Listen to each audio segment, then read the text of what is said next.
Alors, je vais essayer ici, en quelques minutes, de définir ce que nous entendons par l'exploitation sexuelle commerciale. D'abord, l'exploitation sexuelle n'est pas une idée. Vous venez d'entendre des témoignages, et je pense que ça prouve que ce n'est pas une idée, c'est une réalité. C'est l'utilisation du corps d'une femme pour l'avantage sexuel d'un homme qui donne de l'argent.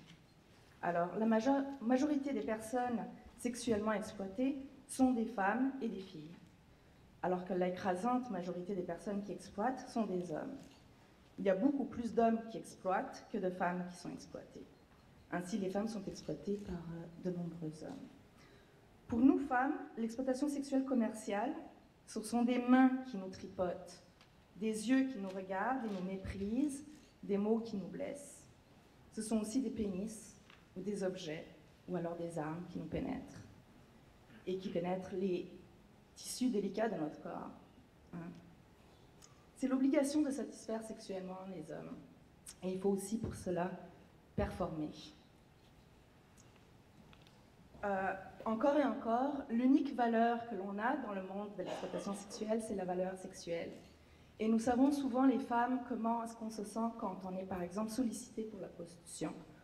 On va se sentir objet. Mais les femmes qui sont exploitées dans les établissements d'exploitation sexuelle sont des cibles. Elles sont des cibles continuelles d'hommes qui leur demandent continuellement des actes sexuels. Les bordels sont des lieux d'exploitation sexuelle, mais les bars de danseuses sont aussi des lieux d'exploitation sexuelle, parce que là aussi, les femmes sont des cibles sexuelles. Les massages dits érotiques, les restaurants soi-disant sexy, les agences d'escorte, les porno-chats, la pornographie, les pipe shows, la rue, ce sont tous des lieux d'exploitation sexuelle. Le tourisme sexuel, la traite à des fins sexuelles, la militarisation qui implique le déplacement accru d'hommes en une seule place, sont des moyens d'organiser l'exploitation sexuelle. Qu'il y ait quelques dizaines d'hommes qui te pénètrent dans la bouche, les mains ou ailleurs par jour, ou une centaine d'hommes qui te touchent, t'évaluent, essayent de prendre encore plus et plus de ton corps, au sud ou comme au nord, ton corps ne t'appartient plus. Quel que soit le lieu, les femmes exploitées sont privées de leur intégrité corporelle. Elles n'ont pas de corps dans lequel habiter, parce que des hommes ont payé pour ça.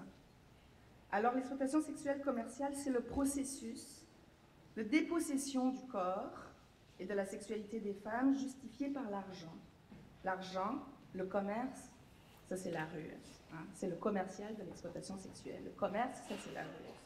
C'est l'astuce qui permet aux exploiteurs de s'approprier le corps des femmes et de leur voler leur humanité, leur dignité et leur citoyenneté.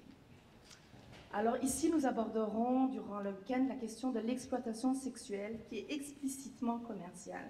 Sinon, l'exploitation sexuelle pourrait aussi englober le mariage forcé, le mariage par correspondance. L'exploitation sexuelle commerciale fait partie d'un crime sexuel contre les femmes aussi, avec la violence conjugale, le harcèlement sexuel et le viol, c'est une violence sexuelle. Mais l'exploitation sexuelle en général s'inscrit aussi dans un continuum de violence envers les femmes. Ce qui veut dire que la lutte contre l'exploitation sexuelle s'inscrit aussi dans la lutte pour les droits humains et contre les violences masculines et pour l'égalité entre les femmes et les hommes. Donc,